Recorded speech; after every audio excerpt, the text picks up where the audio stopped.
వేరుశనక్కాయలోని beta sitosterol అనే ఒక ఫైటోస్టెరాల్ చాలా రకాల క్యాన్సర్లను నివారిస్తుంది. వేరుశనగ ఒంట్లో చెడు కొలెస్ట్రాల్ను తగ్గించి మంచి కొలెస్ట్రాల్ను పెంచుతుంది. దాంతో గుండె జబ్బులను నివారిస్తుంది. వేరుశనక్కాయలను బ్రెయిన్ ఫుడ్ అని కూడా పిలుస్తారు. వేరుశనగలోని విటమిన్ B3 మెదడు చురుకుదనాన్ని పెంచడమే కాకుండా జ్ఞాపక శక్తి మెరుగయ్యేలా చేస్తుంది.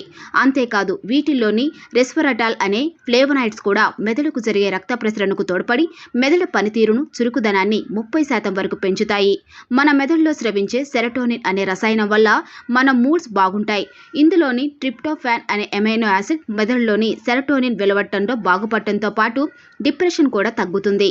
అందుకే నిరాశతో నిస్పృహలో ఉన్నవారు వేరుశనక్కాయలు తింటే మూడ్స్ బాగుపడి డిప్రెషన్ తగ్గుతుంది. ఇక బాల్యం వీడుతూ కొత్తగా టీన్స్ లో అడుగు పెడుతున్న పిల్లలు వేరుశనక్కాయలు తినడం చాలా మంచిది. ఎందుకంటే ఇవి ఎదుగుదలను వేగవంతం చేస్తాయి. బరువు తగ్గాలనుకునే వారు వేరుశనక్కాయలు తినడం మంచిది.